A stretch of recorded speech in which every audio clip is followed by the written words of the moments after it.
My mom's blood pressure is acting up. I'm taking her to Miami for a week to relax. Signal might be bad there, so just WhatsApp me if anything comes up. My husband, Robert, didn't even look back as he stuffed some shirts into his suitcase. I was crouching on the floor, searching for his razor. I nodded. Got it. Did you pack everything Catherine needs? Yeah, all set, he replied quickly. I handed him the razor. Out of the corner of my eye, I caught a glimpse of the bottom of his suitcase. It wasn't Catherine's blood pressure medication. I had bought that 2 days ago and left it on the living room table. It was a box of prenatal vitamins. My mind went completely blank. I wasn't pregnant. We had been trying to conceive for 2 years. Every time it failed, Robert would comfort me, telling me not to rush and just let nature take its course. So, who was that box of prenatal vitamins for? Where's Alice? He asked, zipping up his suitcase. In her room, playing with Legos, I said, standing up. He walked over, kissed our daughter Alice on the forehead, grabbed his suitcase and walked to the door to change his shoes. Robert, I called out. Yeah. Safe travels. Take good care of your mom. I stepped forward, gently straightening his collar with a warm, gentle smile. I will. Stop worrying, he smiled, opened the door and left. The moment the door clicked shut, my smile vanished. I grabbed my phone and opened my smart home security app. Last night, I had whispered to our smart camera, Robert, I love you. The camera had caught the keyword Robert and automatically triggered a 10-minute cloud recording. I had stumbled upon this hidden feature a few days ago while playing around with Alice. Last night, thinking I was fast asleep, Robert had made a call in the living room. I tapped on the video. On the screen, Robert spoke in a low voice, his tone filled with a tender affection I had never heard before. Babe, I'm flying out tomorrow. The yacht party is all set. I told her I was taking my mom to a retreat. She bought it. She's idiotically gullible. Don't worry. Once the company goes public and stabilizes in a couple of years, I'll divorce her. Then you and the baby can take your rightful place. What? Of course it's a boy. I had someone check. It's definitely a son. The woman on the other end of the screen was Juliet. She was his business partner's daughter, 22, fresh out of college. At last month's company gala, she had sauntered over to Robert with a champagne flute in hand. Robert had introduced us. This is my wife Angela. Juliet had looked me up and down, her eyes practically overflowing with contempt and provocation. She had smiled and said, Angela is so lucky. Robert is a business genius. Looking back, that wasn't a provocation. It was a declaration of war. I closed the video, downloaded the footage, and forwarded it to my private email. Once that was done, I walked into Alice's room. Alice, do you want to see Grandma and Grandpa? Yes. Alice's eyes lit up. Okay, Mommy's taking you there right now. I didn't cry. I didn't even feel a speck of rage. Robert, you probably think I'll cry, scream, and call you up to interrogate you like a crazy woman, ruining your peace. You're dead wrong.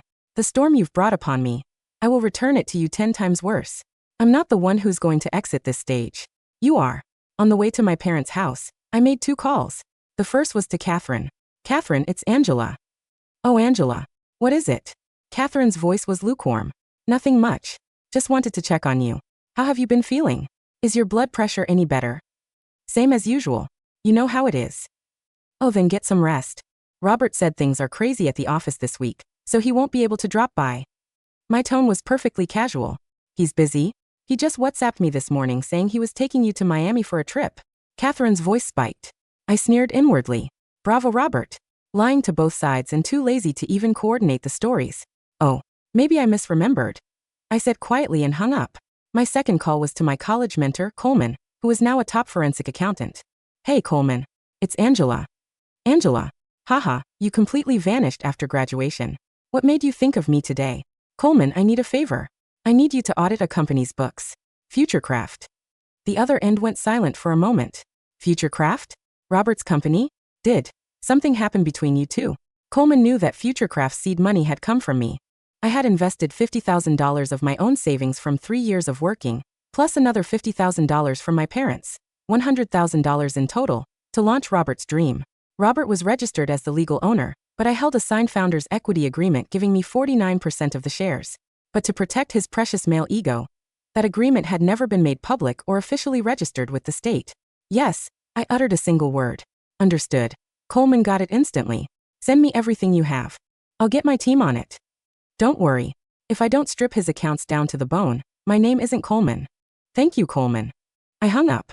I compiled all of Futurecraft's documents, bank statements, and my personal suspicions about their business model into an email and sent it over. My degree was in finance. Although I had sacrificed my career for my family, My expertise hadn't rusted. I had suspected for a while that Futurecraft's books were off. Some of their profit growth made zero logical sense, but I had chosen to trust him. Now I realized my trust was just the umbrella shielding him while he drained our marital assets. When I arrived at my parents' place, I handed Alice over to them and locked myself in the guest room. I opened my laptop and logged into our joint investment account. It held $300,000 in cash, our savings from the past few years. Without a second thought, I began transferring the money. I quickly routed half of it, $150,000, through several different channels into an account under my parents' names. While transferring marital assets during a marriage carries legal risks, Robert's child with Juliet was practically on the way. I didn't have time to wait for standard procedures. I had to strike first. The other half I left untouched. With that done, I fired off an email to Mandy, a fierce divorce attorney. Subject: divorce consultation, request and preliminary evidence of infidelity. Mandy replied almost instantly. Mrs. Angela, the evidence is preliminary but highly targeted. Come to my office tomorrow morning at 10. Will do. I shut my laptop and walked out. My parents were playing with Alice. Seeing me come out, my mom asked worriedly, Angela, did you and Robert have a fight? Mom, I'm getting a divorce, I said calmly. My parents froze in shock. I told them everything I had found, including the security footage. My mom was shaking with rage. That absolute pig. I knew he looked untrustworthy from day one. My dad was calmer. He patted my shoulder. Angela, don't be afraid. Your mother and I have your back. What do you need us to do? Just take care of Alice. I'll handle the rest. I stared out the window. Robert, your 7-day tropical getaway is my 7-day war preparation. When your little yacht party ends, the trial I've prepared for you will begin. The next morning, I showed up at Mandy's office right on time. Mandy looked over the video and the financial transfer records I brought, her brow furrowing slightly. Angela, you're bold, but this was highly risky, she pointed at the transfer records. Moving this $150,000 could be used against you in court. I know, I nodded. But if I didn't move it, the moment he suspects something, I won't get a single dime. If he can secretly father a child behind my back, he can easily launder all of our money. Mandy gave me an appreciative look. You're incredibly sharp. What are your demands? First, a divorce. Second, sole custody of Alice. Third, the assets. I pulled out the founder's equity agreement I had kept locked in my safe for years. Futurecraft's starting capital of $100,000 was entirely funded by my premarital assets. Here is the agreement signed and thumbprint by both of us. My demand is to reclaim my 49% shares or their equivalent cash value. As for our joint marital assets, since he's the cheating party, I want 70%. Mandy's eyes lit up as she scanned the agreement. This agreement, is it authentic? Absolutely. And what about the dividends Robert paid you over the years? None, I laughed bitterly. He said the company was in a growth phase and needed capital. He asked me to be understanding. I only got a so-called household allowance of $2,000 a month, and I had to show him the receipts. Mandy's face darkened. What a scumbag. Angela, with this agreement, we hold a massive upper hand. The only hurdle is proving that the initial $100,000 came solely from you, and figuring out how to liquidate that 49% share. I kept the bank transfer records from back then, I said. As for liquidating, I don't just want the money, I want the company. Mandy was stunned. You want the company? Yes, I said, my gaze steady. From the core idea to the business model, I designed Futurecraft. He was just the executor. Now that he's betrayed me, I'm taking back what's mine. That's going to be hard, Mandy said. He's the legal owner and holds a 51% stake. Even if we prove your equity, you're only the second largest shareholder. You won't have decision-making power. No, I shook my head. He doesn't just hold 51%. I opened my phone and showed Mandy the report Coleman's team had sent me overnight. To dilute my shares, Robert ran 2 rounds of funding over the past 2 years. But in reality, the investors were shell companies he registered himself. The money used came from our joint marital savings. He used our money to buy shares in our company, making himself a 70% majority shareholder. Mandy gasped as she read the report. This man is ruthless. He calculated everything. So, Mandy, I looked at her. I want to sue him for embezzlement and asset dissipation. I want him to spit out every single share he illegally acquired. Once he does, I will hold 49%, and he'll be left with less than 30%. Who do you think will control the company then? Mandy's eyes flashed with excitement. Angela, you are the most brilliant client I have ever represented. I am going to win this case for you beautifully. I only have one request. Go ahead. I want to deliver the fatal blow when he least expects it, right at his peak of glory. Mandy smiled. Message received. Over the next few days, Coleman's team worked with terrifying efficiency. By the third day, they had delivered a complete forensic report and the entire chain of evidence. Every bank transfer, every shell company's registered owner, everything was laid bare. Meanwhile, Mandy used this evidence to file for an emergency asset freeze. The court froze all of Robert's bank accounts, equity, and real estate. Over in Miami, Robert must have realized his credit cards were getting declined and his accounts were locked. I could easily picture him throwing a tantrum. Sure enough, on the 5th day, he finally called me using Juliet's phone. "Angela, have you lost your mind? What the hell did you do to me?" The moment I answered, he started screaming. I pulled the phone away from my ear, keeping my voice cold and flat. "Aren't you supposed to be at a retreat with your mom? How do you have time to call me? Cut the crap. Why are my cards frozen? Did you touch our money?" "Our money?" I let out a soft laugh. "Robert, why don't you calculate how much of our money you channeled to your fake investors? How much of our money did you spend on Juliet's bags, her car, and that yacht party?" The line went dead silent. After a long pause, he asked in sheer disbelief, "How do you know about that?" "I don't just know about that. I know she's pregnant with your child," I said, chillingly clear.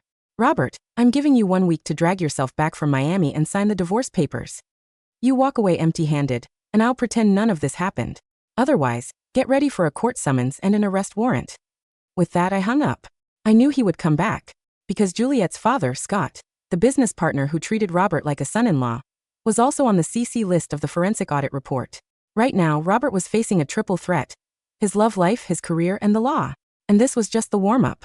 The sun over Miami's Biscayne Bay was blinding, but inside the private cabana of the Eden Rock Yacht Club, the air had turned Arctic. Robert stood at the mahogany bar, holding a black American Express card out to the waiter. "I'm sorry, Mr. Vance," the waiter said politely, handing the card back. "It's been declined." Robert's face flushed a deep, violent crimson. "Nonsense. Try it again." "Sir, I've tried 3 times. It's coming back as blocked by the issuing bank." Sitting on a lounge chair nearby, wearing a white silk cover-up and designer sunglasses, Juliet looked up from her phone. She pouted, her voice dripping with bratty impatience. "Robert, what's taking so long? The captain is waiting to pull the yacht out. You said we were renting the mega yacht for the weekend." Robert's hands trembled as he pulled out his second card. "Try this one." "Declined as well, sir." Panicking, Robert pulled out his phone to log into his banking app. A red banner flashed across his screen. "Account frozen by court order. Case #4092FL. Cold sweat broke out across his back, soaking through his linen shirt. Before he could process the horror, Juliet's phone began to ring. The caller ID displayed a single named ad. She answered casually. "Hey, Daddy. We're just about to get on the..." "Juliet, where are you?" Scott's voice boomed through the speaker, so loud that even the waiter flinched. He was breathing heavily, his tone thick with pure, unbridled rage. I'm in Miami with Robert," Juliet stammered, taking off her sunglasses. "Daddy, what's wrong? Get on the first plane back to this city right now." Scott roared. "That piece of trash Robert has been laundering money through shell companies. His wife just sent me an audit report from Coleman's firm. He used my investment money and stolen marital assets to fund his little games." Juliet froze, looking at Robert as if he had suddenly turned into a corpse. What do you mean?" "He's completely broke, Juliet. The courts froze every single dime he has. His company is about to be seized and he's facing federal corporate fraud charges." Scott's voice dropped to a terrifying whisper. "If you stay with him one more second, you are dead to me." The line went dead. Juliet stared at Robert.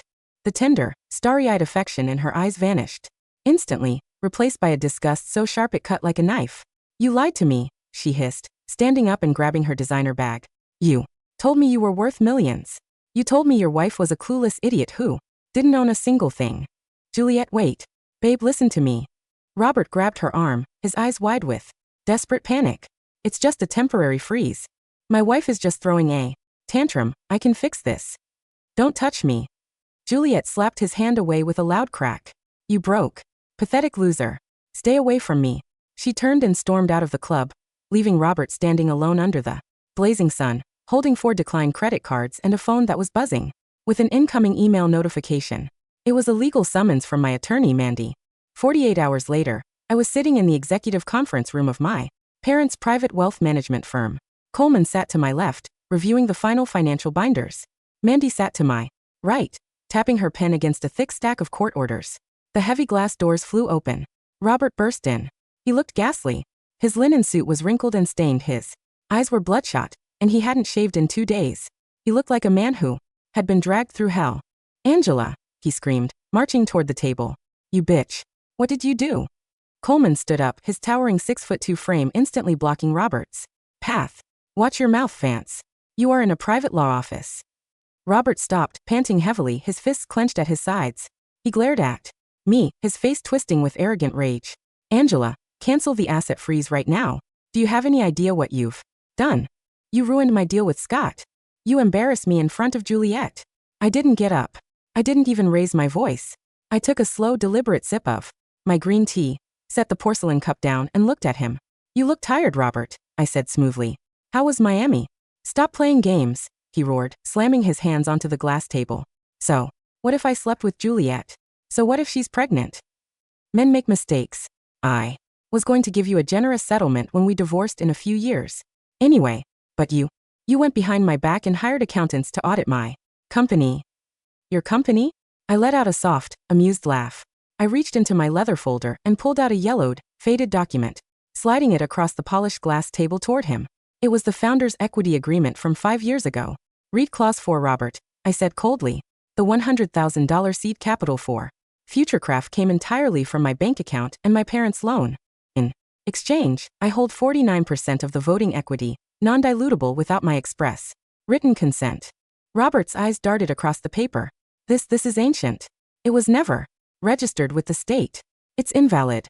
"It is fully valid under state commercial law," Mandy chimed in, leaning forward with a razor-sharp smile.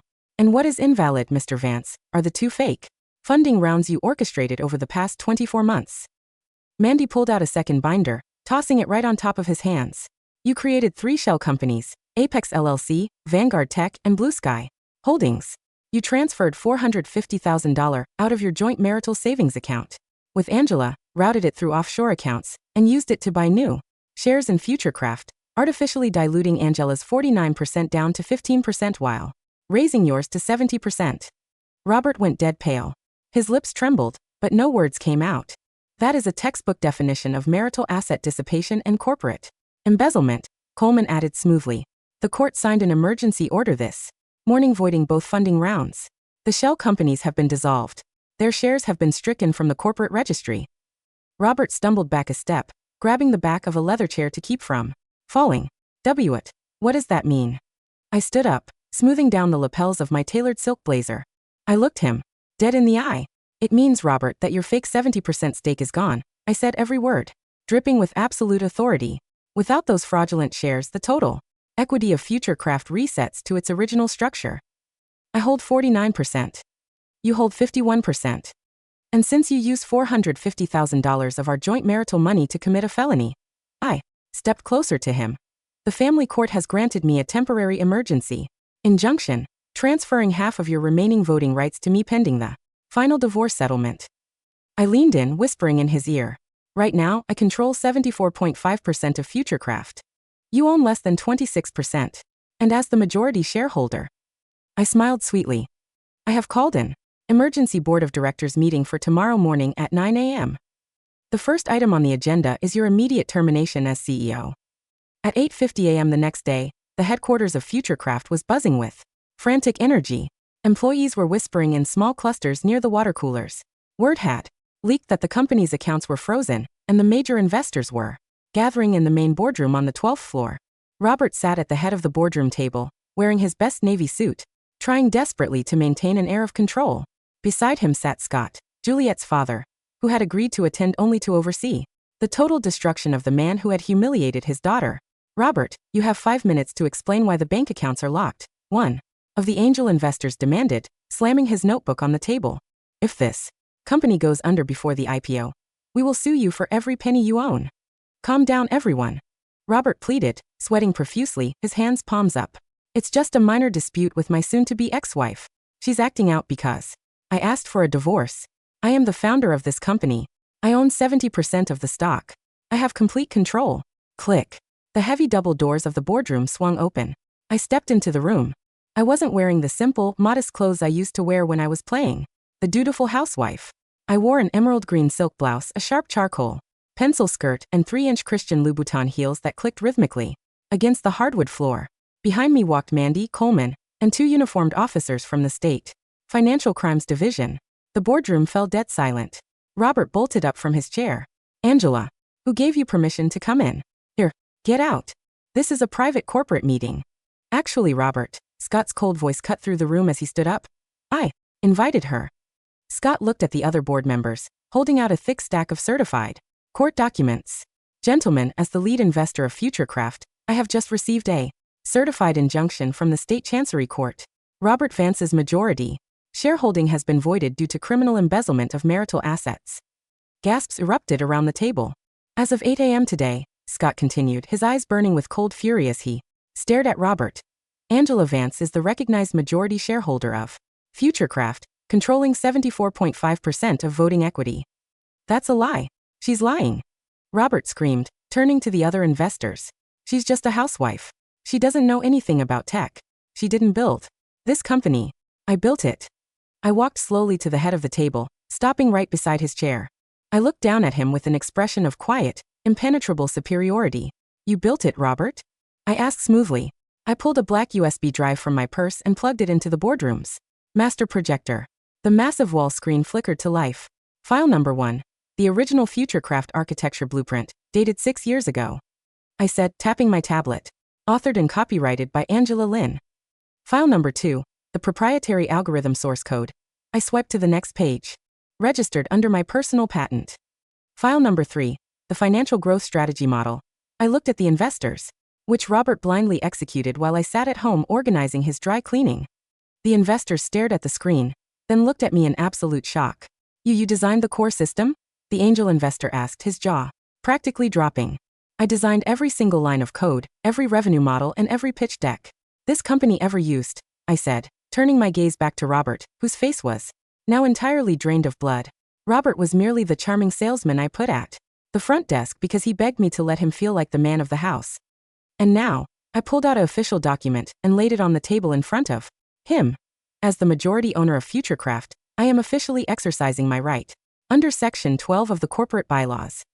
Robert Vance, you are hereby removed from the position of Chief Executive Officer effective immediately. You are stripped of all executive authority, your corporate credentials are revoked, and you are banned from entering these premises. Robert stared at the paper. His knees buckled, and he collapsed back into his leather chair, looking like a hollow shell of a man. No, you can't do this to me. Angela, please. He whimpered, his voice cracking. I'm your husband. Not for long, Mandy stepped forward, signaling to the 2 police officers standing by the door. Officers, Mandy said cleanly. Mr. Vance is now a private citizen with no corporate immunity. You may execute the arrest warrant for corporate embezzlement and fraud. The 2 officers stepped forward, pulling pair of steel handcuffs from their belts. Clink.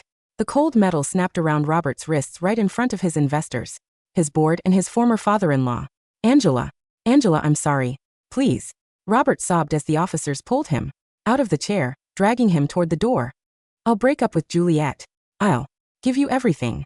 Just don't let them take me. Angela. I didn't turn around. I didn't look at him once. I simply walked over to the head of the table, pulled out the leather CEO chair, and sat down. Now, gentlemen, I looked at the astonished investors with a calm, professional smile. Let's discuss the future of Futurecraft. 3 days later, I was sitting in the living room of my parents' house, drinking warm tea while Alice built a massive Lego castle on the rug. The doorbell rang. My dad opened the door.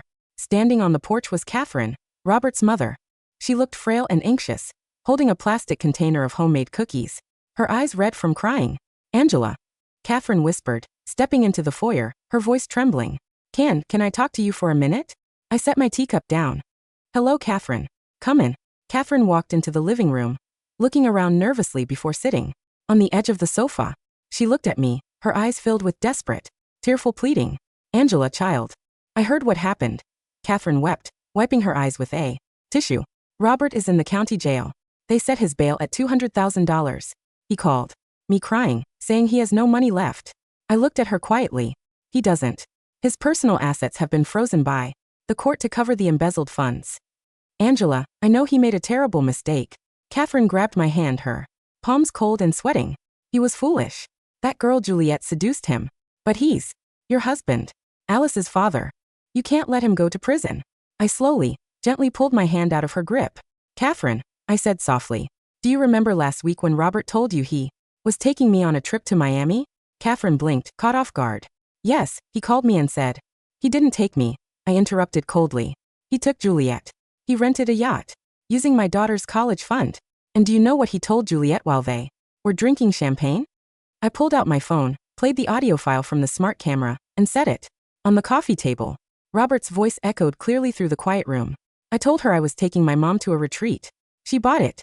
She's idiotically gullible. Once the company goes public, I'll divorce her. Then you and the baby can take your rightful place. Catherine froze. The color drained from her face as she listened to her own son using her name as a cheap cover story to cheat on the woman who had bought her blood pressure medication just 3 days prior. He lied to me too? Catherine stammered, her mouth opening in sheer horror. He used everyone, Catherine, I said quietly, standing up. He used me for my money, he used you for his alibi, he used Juliet for her father's connections, and he used Scott for his investments. He doesn't love anyone except himself. Catherine sat on the sofa, staring at the phone, tears rolling silently down her wrinkled cheeks. She didn't say another word about bail. She quietly stood up, left the container of cookies on the table, and walked out the door with her head bowed in shame. An hour later, my phone buzzed with a text from Mandy. Juliet just went to the clinic to terminate the pregnancy. Scott has completely cut her off from her trust fund and forced her to move to a small apartment in Ohio. She refused to visit Robert in jail. I stared at the screen for a moment, then tapped the power button, locking the phone. The storm was over. The trash had been cleared. 18 months later, the morning sun streamed through the floor-to-ceiling glass windows of the top-floor executive suite at Futurecraft Tower. On the mahogany desk sat a glass award. Tech Entrepreneur of the Year, Angela Lin. Under my leadership, Futurecraft had gone through a total restructuring. We ditched Robert's hollow marketing hype and focused entirely on the core AI financial architecture I had designed. The company had successfully completed its Series C funding round, hitting a valuation of $120 million. A soft knock sounded at the door. My assistant walked in, holding a leather folder. MS. Lynn, the final legal updates regarding the Vance bankruptcy case just came in. Put it on the desk, thank you, I smiled. I opened the file. Robert had been convicted of corporate fraud, asset dissipation, and tax evasion. He was sentenced to 5 years in state prison. Because his fraudulent shell companies were dissolved, he owed over $1.2 million in civil restitutions to the investors and to me. His house, his luxury car, and his personal belongings had all been auctioned off by the court. When he is released in 3 years, he will emerge penniless, with a criminal record, completely blacklisted from the tech and finance industries forever. I closed the file, locking it away in the bottom drawer of my desk. My phone chimed with a Snapchat video from my mother. I opened it. The video showed 5-year-old Alice running across a sun-drenched green lawn at a park near my parents' estate, laughing happily as she flew a bright red kite into the clear blue sky. Mommy, look, my kite is higher than the clouds. Alice's sweet, ringing voice echoed from the speaker. A deep, profound sense of peace washed over my chest. I walked over to the floor-to-ceiling window, looking out over the sprawling, beautiful city skyline below. There was no anger left in my heart. No resentment. No pain. Only the quiet, invincible strength of a woman who had taken control of her own story.